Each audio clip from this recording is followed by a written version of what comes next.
Welcome to ఆర్జీజీ TV. నేను మీ లహరిక. సుమారు 2.5 ఏళ్ల నుంచి హైదరాబాద్ నిర్మాణ రంగం గడ్డు పరిస్థితిని ఎదుర్కొంటోంది. అధిక శాతం ప్రాజెక్టుల్లో అమ్మకాలు లేవు. ఫలితంగా నిర్మాణ సంస్థల్లో పనిచేసే ఉద్యోగులకు సకాలంలో జీతాలు అందట్లేదు. వందలాది నిర్మాణాలకు బిల్డింగ్ సామాగ్రిని సరఫరా చేసిన వెండర్లకు కొన్ని నెలల నుంచి పేమెంట్స్ అందడం లేదు. కొన్ని సంస్థలైతే నెలకు 3-4 ఫ్లాట్లను కూడా అమ్మలేని దారుణమైన పరిస్థితిలో చిక్కుకున్నాయి. బడా సంస్థలు సైతం నిర్మాణ పనుల్ని ఆలస్యం చేస్తున్నాయి. ఇందుకు భవన నిర్మాణ కార్మికులు దొరకట్లేదనే బూచిని చూపిస్తున్నారు. కొత్త ప్రభుత్వం అధికారంలోకి వచ్చినప్పటి నుంచి హైదరాబాద్ నిర్మాణ రంగాన్ని గాడిలో పెట్టేందుకు ఎలాంటి నిర్ణయాల్ని తీసుకోలేదు. క్రెడై, నరెట్కో, టీపీఎఫ్, టీడీఏ వంటి నిర్మాణ సంఘాలు ప్రభుత్వానికి ఎన్ని విన్నపాల్ని అందజేసినా ఫలితం లేకుండా పోయింది. అధికారంలోకి వచ్చిన నాటి నుంచి హైడ్రా బూచితో ఇంటి బయ్యర్లలో ఒక రకమైన ఆందోళన ఏర్పడింది. తాము ఎక్కడ ఫ్లాట్లను కొనుగోలు చేసినా ఎలాంటి ఇబ్బందులు ఏర్పడతాయోననే భయం వీరిలో నెలకొంది.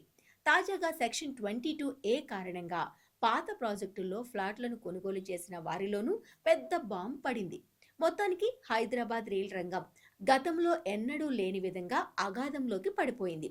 ఈ దుస్థితి ఏర్పడడానికి ప్రభుత్వ విధానపరమైన నిర్ణయాలే కారణమని కొందరు బిల్డర్లు ఆరోపిస్తున్నారు. ఎందుకో తెలుసా?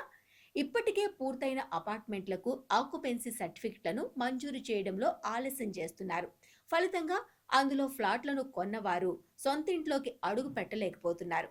హైడ్రా, అమెరికా, ఇరాన్ యుద్ధం, అమెరికా ఆర్థిక ఆంక్షలు కారణాలు ఏమైతేనే కొత్త ప్రాజెక్టుల్లో అమ్మకాలు దాదాపుగా నిలిచిపోయాయి. ఎవరైనా ధైర్యంగా ముందుకొచ్చి కొత్త నిర్మాణాన్ని ఆరంభిద్దామన్నా ప్రభుత్వ సంస్థలు అంత సులువుగా అనుమతుల్ని మంజూరు చేయడం లేదనేది బహిరంగ రహస్యం. చదరపు అడుక్కి ఫలానా మొత్తాన్ని అందజేస్తేనే అనుమతి ఇస్తానన్నారంటూ కొందరు రియల్టర్లు ఆరోపిస్తున్నారు.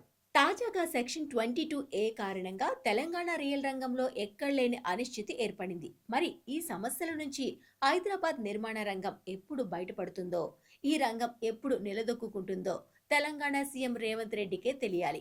ఎందుకంటే రియల్ రంగం గురించి పూర్తిగా తెలిసిన వ్యక్తిగా ఆయన నిర్మాణ రంగాన్ని ఎప్పుడు గాడిలో పెడతారేమోనని తెలంగాణ కన్స్ట్రక్షన్ ఇండస్ట్రీ ఎంతో ఆసక్తిగా ఎదురుచూస్తోంది.